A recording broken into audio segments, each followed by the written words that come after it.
diputado de Vox, un placer. Un placer. Bueno, usted defendió hacer un homenaje a Ángel Sanz Briz, que como luego les vamos a contar, es el que es conocido como el Slinder español. Lo más alucinante es la respuesta de Esquerra Republicana. Vamos a verla.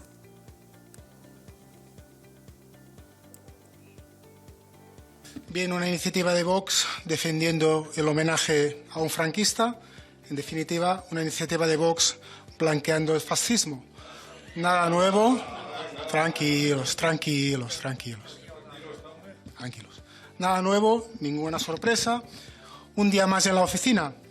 Esquerra Republicana lleva 91 años luchando contra el fascismo y seguiremos haciéndolo. El fascismo mai més enlloc contra ningú. Pues nada, dice que lucha contra el fascismo y que Ángel Sanz Briz era fascista, un señor que salvó 5.000 vidas de judíos húngaros. Ese señor es fascista. La respuesta del señor Contreras fue esta. Es triste que mientras todo el mundo conoce la figura de Oskar Schindler gracias a la estupenda película de Spielberg, pues prácticamente nadie conoce a Sanz Briz, ni siquiera en España. Por eso proponemos, entre otras cosas, un día Sanz Briz, el 23 de octubre, el día del telegrama, y al menos que se elaboren materiales didácticos para explicar a los escolares españoles quién fue Sanz Briz. Gracias. Señor Contreras, yo cuando tengo que explicar quién es Sanz Briz, tengo que decir que es el Slinder español, porque el Slinder es conocido, pero Sanz Briz no. Efectivamente, Schindler es conocido en todo el planeta y Sanz Briz es desconocido incluso en España, como dije allí, ¿no? Se trataba de una proposición no de ley, de reivindicación de la figura de Sanz Briz y pidiendo que se dé a conocer más, que se explique en las escuelas, que se declare un día de conmemoración, etc. La PNL ha sido rechazada. Esta vez tuvimos el voto favorable.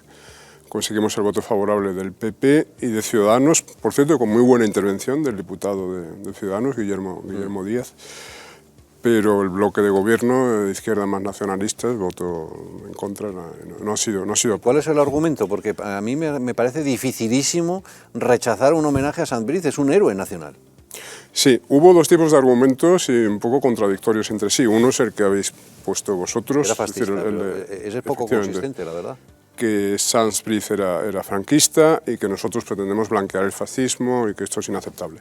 Después el portavoz de Podemos y el del PSOE fueron un poco en otra dirección, que es la de presentar a Sanz Briz como una especie de infiltrado antifranquista en el aparato diplomático y administrativo del franquismo, es decir, que es un poco la teoría oficial. Así, Sanz Briz actuaba en solitario, claro, ¿no? Actuaba en solitario. Si es que fuera verdad, que creo que no, pero si es que fuera verdad, ¿qué impide hacer un homenaje a Sanz Briz? Que fue un héroe que no solamente luchó contra el nazismo, sino contra el franquismo, según su tesis. Sí, es que en el texto de nuestra PNL se dice que Sanz Briz actuó con conocimiento, incluso con incitación, por parte del gobierno de España en la época. Claro, y eso es lo que ellos no pueden tolerar. Y lo dijeron tanto el de Podemos como el del Partido Socialista. Ellos lo presentaron como que nosotros queremos blanquear el franquismo, ¿no? Nosotros no queremos blanquear nada, nosotros queremos examinar los hechos uno a uno y reivindicar hechos gloriosos de la historia de España con independencia que se produjeran durante la Segunda República, durante el franquismo, durante la democracia o cuando sean, ¿no? Los hechos merecen ser analizados uno a uno y aquí hay un hecho evidentemente meritorio. Lo que es falso de toda falsedad es que Sanz Briz procediera a espaldas del gobierno. Por eso yo leí el telegrama, es antes, ¿no? El telegrama del ministro de Exteriores, Lequerica, a Sanz Briz pidiendo que utilizase todos los recursos de la embajada para salvar el máximo. No solo a él, sino a otros embajadores. Es una iniciativa muy buena, le felicito a usted y a su grupo parlamentario porque efectivamente el señor Sanz Briz, que salvó más judíos que Schlinder, salvó muchos más, reconocido en el Museo del Holocausto como justo entre las naciones y que acabó sus días como embajador, si no recuerdo mal, de la Santa Sede. Es un héroe español poco conocido, y más si dejamos la historia en manos de la izquierda, que lo que hace es destruir precisamente la historia que hay que conocer. Pero claro, la mentira que se ha instalado es la siguiente. Sale el señor portavoz, el portavoz, le quito lo del señor, de Esquerra Republicana, hablando del combate del fascismo. Si hay un partido fascista hoy en España, se llama Esquerra Republicana de Cataluña, con orígenes históricos. Porque los dos dirigentes de Esquerra Republicana, cuando estalló la Guerra Civil, se fueron a la Italia mussoliniana. Imitan sus comportamientos sacados del fascismo mussoliniano en las calles, cuando van con las antorchas, y eso rememora otros tiempos.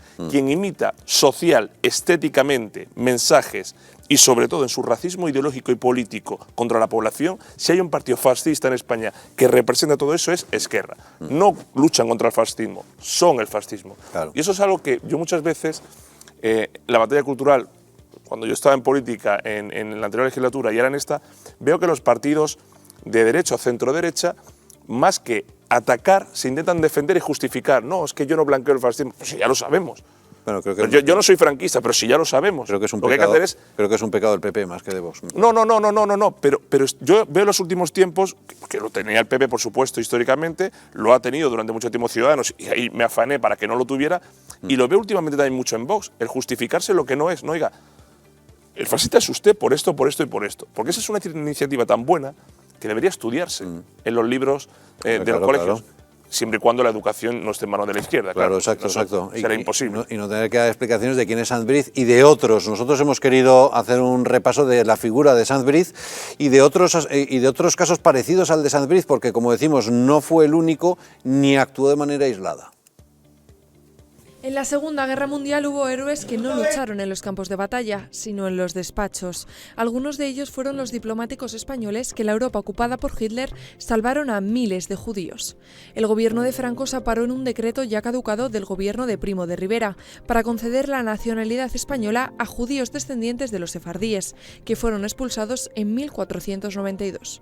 El número de rescatados de la muerte se calcula en 46.000. Entre esos diplomáticos destaca el aragonés Ángel Sanz Briz, nacido en 1910 y fallecido en 1980.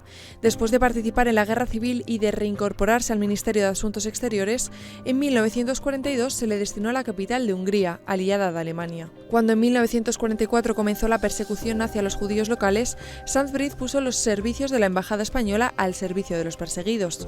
Sanz Briz concedió miles de pasaportes, compró viviendas en las que esconder bajo protección española a familias de judías y sobornó a funcionarios húngaros, siempre con el permiso y los fondos de Madrid. Tuvo que abandonar Budapest en noviembre de 1944, cuando las tropas de Stalin se acercaban a la ciudad. Se le atribuye la salvación de unos 5.000 judíos, por ello Israel le nombró justo entre las naciones.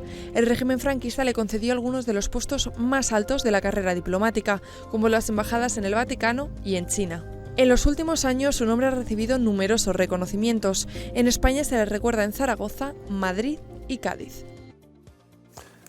Bueno, pues esa es la información. Sanz Briz no actuó de espaldas al régimen y no fue el único. Creo que fueron 7 embajadores, ¿no? Sí, hay 7 españoles reconocidos como justos entre las naciones en el Museo Yad Vashem, y entre ellos hay varios diplomáticos de ese periodo, ¿no? El cónsul español en Burdeos en 1940, que era Popper Castejón, Eduardo Popper Castejón. Él parece que sí haya actuado de manera particular y sin conocimiento del gobierno, porque después hubo una sanción administrativa y tal, y expidió muchos documentos en Burdeos que permitieron salvar la vida a judíos franceses, y después Sebastián de Romero Radigales, encargado de negocios en la embajada en Atenas, intervino decisivamente para salvar a 100 y pico sefardíes de Salónica. En la embajada de España en Budapest hay una placa de homenaje a Sanz Briz. En la embajada de España en Sofía también existe una placa de homenaje. Es decir, que España tampoco se esconde. ¿Por qué ha habido ese rechazo en el Congreso? Bueno, yo creo que es el mismo sectarismo que les lleva a la ley de memoria democrática, etcétera. A ellos no les interesa la historia de España. Ellos necesitan una historieta maniquea en la cual la izquierda sea el bien absoluto, la derecha el mal absoluto, y eso les impide aceptar ningún gesto humanitario, ningún mérito, reconocer ningún mérito al régimen de Franco, ¿no? Eso sería como un agujero negro en la historia de España, los años que van del 39 al 75. Entonces hay un paréntesis donde no hubo nada. Les rompe el relato, es decir, reconocer que en el año 43, 44, por tanto, en la etapa más dura, además, del régimen de Franco, ese régimen fue capaz de, junto a otras cosas que sean criticables, pero fue capaz de un gesto humanitario importante. Eso les rompe el relato totalmente y, por tanto, no lo pueden tolerar. No hay que olvidar, que no se dice mucho, que el PSOE sabe de dictaduras porque uno de sus máximos dirigentes, Largo Caballero, fue consejero del dictador Primo de Rivera. Es decir, que de algo sabe de dictaduras el Partido Socialista. El día que se cuente de verdad la historia del Partido Socialista, dejaría de decir eso de aquí estamos para luchar contra el fascismo. Sobre todo porque todavía estamos esperando que sigan devolviendo las reservas del oro nacional que el señor Indalecio Prieto y Negrín robaron de las arcas públicas hace 80 años. Pero bueno, a mí me parece que son iniciativas muy buenas. No hay mayoría parlamentaria ahora para que eso pueda salir adelante. Es un gobierno absolutamente sectario e ideologizado, ha ideologizado la sociedad y desgraciadamente no saldrán adelante mientras no haya una alternativa parlamentaria mayoritaria en el que el sentido común y la verdad histórica se impongan. Pero la memoria democrática creo que debería de ser universal. Lo primero a derogar. Y sin tacha ideológica. Me parece que San Brice es un motivo de orgullo sin ninguna discusión. Que no se creó para eso, Luis. No se creó para eso. Bueno, se creó para otra cosa. Para reescribir la historia, precisamente, exacto. No para respetarla. Ya, exacto. Pero, y luego el asesinato de Eduardo Dato me parece que también merece una investigación, ¿no? Claro, y también llevamos una PNL sobre eso hace un par de años, que también fue rechazada, por supuesto. Que quieren una verdad histórica a su medida, con la ley del embudo, ¿no? O una historieta, más bien. Absolutamente. La historia no les interesa, les interesa la rentabilización ideológica y política de la historia. Francisco José Contreras, gracias.